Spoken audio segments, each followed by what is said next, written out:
खुलुमबाय आं प्रिया नार्जारी गिबियावनो बर' रादाब नायनानै मोजां मोनग्रा गासैबो रायजो राजा नोंथांमोनखौ आंनि चेनेलाव फिन खेबसेबाव बरायनाय बावहरनाय थाबाय। आसा खालामो बयबो मोजाङैनो दङ। नोंथांमोननि थाखाय आं गोदान मोनसे खौरां लानानै नुजाथि फैलायबाय। आसा खालामो नोंथांमोना खौरांखौ नायनानै मोजां मोनगोन। देग्लायनि 2025 मायथाइनि 19थि कमल कुमार ब्रह्म देरहासात बान्थानि थाखाय गासै सा 13 फरायसाफोरा सायख'जाबाय।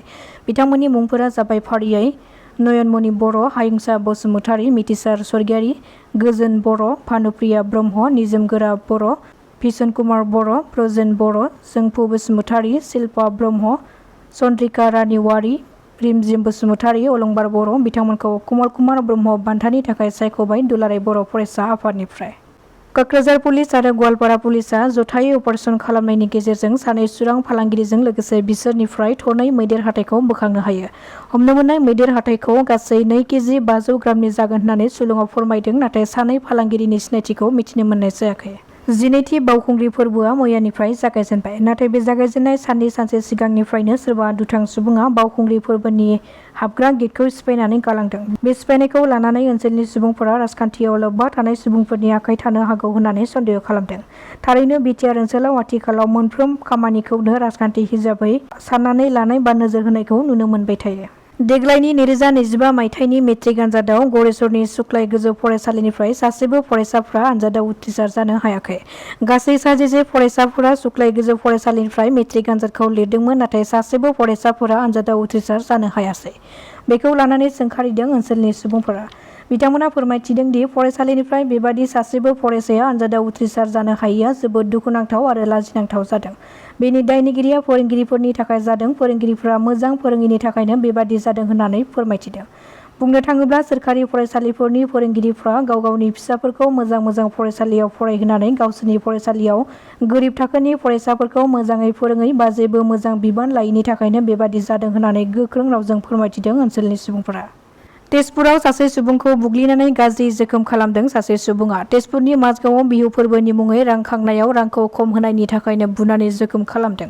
मिथिनो मोननाय बादिब्ला सासे बेदर फानग्रा सुबुंनाव बिहु फोरबोनि मुङै 2000 रां दाबि खालामदोंमोन, नाथाय रांखौ होयैनि थाखायनो बुनानै बुथारनो नागिरदोंमोन पापु कलिता मुंनि सासे सुबुङा।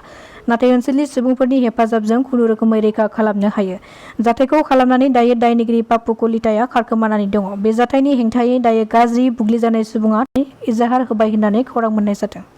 जाब्रबथायजों सासे बर' आइजोआ अबथिरायै जिउ खहा जादों। मिथिनो मोननाय बादिब्ला मैया फुंनि 7:30 रिंगानि गुवाहाटी इन्टारसिटिजों गावनि हौवाखौ रङियासिम दोनलांनो ओंखारलांनाय समाव उदालगुरि रेल स्टेशनाव माजबातनि 32 बोसोर बैसोनि रंजालि ब्रह्मआ रेलनि जाब्रबथायजों जिउ गोमायो। मन्त्रि गबिन्द बसुमतारीया मोन 50 गावसुंथा हान्जानि आइजोफोरनो माइनाव सोरां बिथांखिनि गेजेरजों 25,000 रांनि चेक बिलाइ राननानै होनायखौ नुनो मोननाय जादों। बे चेक बिलाइखौ मोनफुंनायनि थाखाय गावसुंथा हान्जानि आइजोफोरा गबिन्द बसुमतारी बिथांखौ साबायखर बावनायजों लोगोसेनो गोजोननायखौ फोरमायदों। जनायाव सासे आसुनि सोद्रोमाखौ गाज्रि बुनानै जोखोम खालामदों पुलिसआ।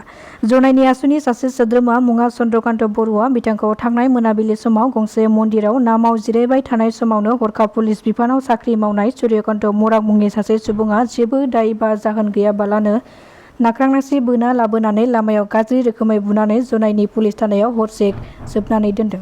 गाज्रियै बुग्लिजानायनि जाहोनाव चन्द्रकान्त बरुवाया गोदोना आरो मोदोमाव गाज्रियैनो जोखोम जादों। बे जाथायखौ खोनानाय लोगो लोगोनो उनाव जनायनि आसुनि सोद्रोमाफोरा फैनानै बिथांखौ लोगो हमनो थाखाय फैदोंमोन, नाथाय बिथांमोनखौ पुलिसआ नायहोआखै। जोखोम जानाय आसुनि सोद्रोमा चन्द्रकान्त बरुवाखौ दायो डिब्रुगड़नि देहा फाहामसालियाव थिसननाय जादों होननानै खौरां मोननाय जादों।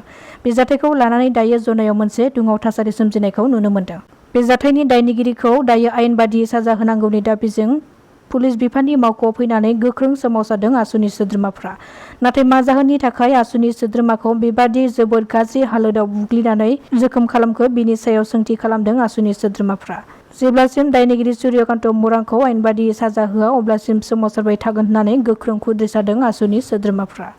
चिरां जिल्लानि दादगारि हाथिसारनि अरन बसुमतारीनि फोरमान बिलाइया गोमादों, जेरै admit card, registration certificate, tribal certificate, marksheet बेफोर गोनां फोरमानलाइफोरा गोमादों। बे गोमानाय फोरमानलाइखौ सोरबाफोर मोनोब्ला मबाइल नम्बर 8822933468 बे मबाइल नम्बराव खौरां हरनो थाखाय खावलायहरदों अरन बसुमतारी बिथाङा। दासिमनि खौराङा एसेनोसै। नोंथांमोना खौरांखौ नायनानै मोजां मोनदोंब्ला चेनेलखौ साबस्क्राइब खालामनानै लानो हागोन। गोजोन्थों।